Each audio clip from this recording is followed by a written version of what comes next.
Bilang bahagi ng patuloy na pagpapaigting ng ugnayan ng Philippine National Police sa komunidad, nagsagawa ang Masbate Police Provincial Office ng isang makabuluhang outreach activity na naghatid ng iba't ibang libreng serbisyo para sa mga residente. Tampok sa outreach activity ang masiglang pagtatanghal ng Masbate PPO Rodeo Caps Band na nagbigay ng kasiyahan at inspirasyon sa mga dumalo sa pamamagitan ng kanilang mga awitin.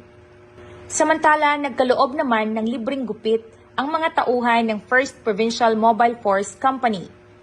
Bilang bahagi rin ng programa, namahagi ang Masbate City Police Station ng libreng lugaw na nagsilbing simpleng handog ng pagmamalasakit at pagkalinga sa mga mamamayang nakiisa sa aktibidad.